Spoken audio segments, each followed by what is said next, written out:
On December 12th, Disney Plus invites you to go behind the scenes with Taylor Swift in an exclusive 6-episode docuseries. I wanted to give something to the fans that they didn't expect. The only thing left is to close the book.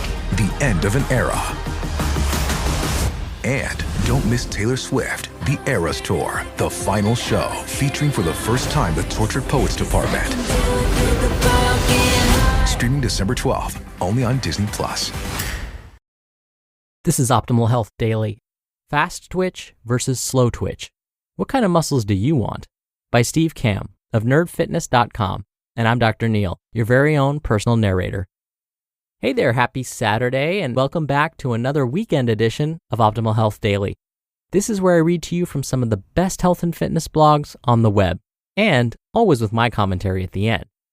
I'm going to keep this intro nice and short, so let's get right to today's post as we optimize your life. Fast twitch versus slow twitch. What kind of muscles do you want? By Steve Kamb of nerdfitness.com. All right, folks, this article is going to jump into the more scientific side of fitness, but it's still fascinating and something you should know. Ask yourself this question. Do you want to be able to run ridiculously fast for a short period of time? Or do you want to be able to run for hours and hours without wearing down? Believe it or not, your muscles are composed of certain fibers that are already destined to be one or the other. However, with enough proper training, you can actually control how much of each type of fiber you have in that body of yours. What are these fibers? Type 1 fibers. Type 1 fibers are slow twitch fibers. They use oxygen to fire, and they take longer to get going, but they can go for a longer period of time without getting tired. The force per contraction on these muscle fibers is spread out over time. People who have trained for marathons and enjoy running long distances, not me, will have a higher percentage of type 1 fibers that are more efficient when compared to a sprinter or a couch potato. Type IIb fibers. Type IIb fibers are fast twitch fibers. These fire anaerobically, meaning without oxygen. They fire extremely quickly, but they get tired easily. Sprinters and most fast animals in nature like cheetahs, lions, and deer will have more fast twitch fibers. Longer periods of rest, followed by ridiculous amounts of quick speed and energy. Folks loaded with type IIb fibers will tire more easily on long distance runs, but they can definitely beat your you-know-what off the line in a quick race. Because they supply such a great amount of force in such a short amount of time, these fibers are also used in weight training. Type IIa fibers. Think of these as fence riders, halfway between type 1 and type IIb. These are equal parts aerobic and anaerobic. Not great at long distances, not great at sprinting, but pretty good for either. They're the jack-of-all-trades muscle fiber, if you will. Those are your 3 different types of muscle fibers.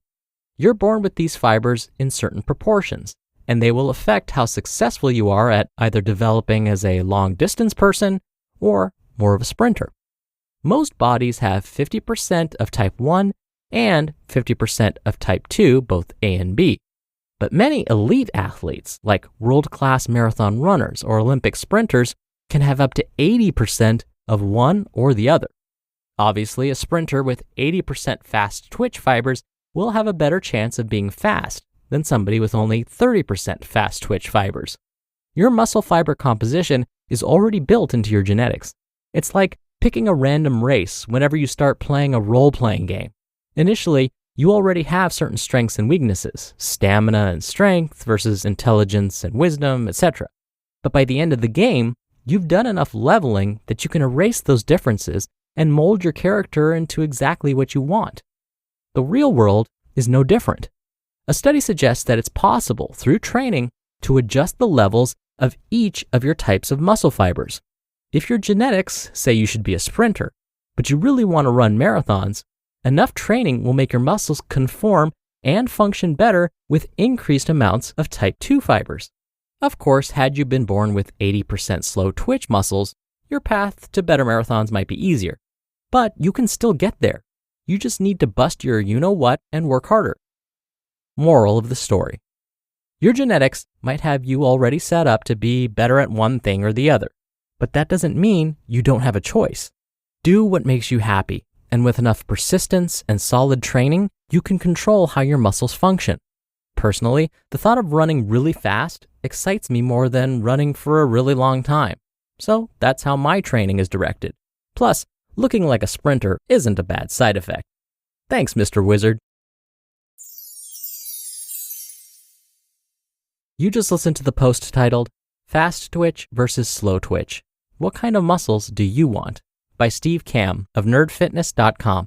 And I'll be right back with my commentary. Every day at Sierra, you'll find top brand apparel, footwear, and gear for 20 to 60% less than department and specialty store prices. And during clearance time at Sierra, those incredible prices are 40 divided by 2.5, carry the 1, even lower. And when you shop clearance at Sierra, you can save a whole lot more on everything you need to get active and outside. That's a lot of saving. Epic brands, vast selection, teeny tiny prices. That's Sierra. Visit your local Sierra store today or shop online at Sierra.com.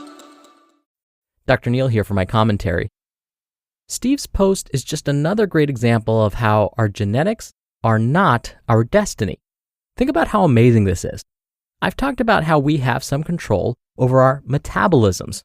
When people tell me that they can't lose or gain weight because of their metabolisms, I explain how our activity levels can play a role.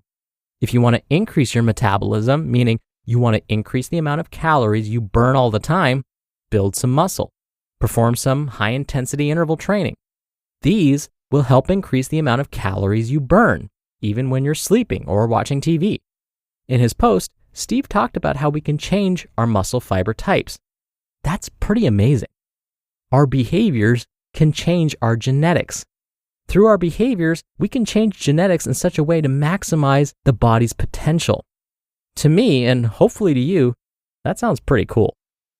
All right, that'll do it for the Saturday episode. I hope you have a great weekend. I'll be back here tomorrow for our Sunday show as usual, and where your optimal life awaits.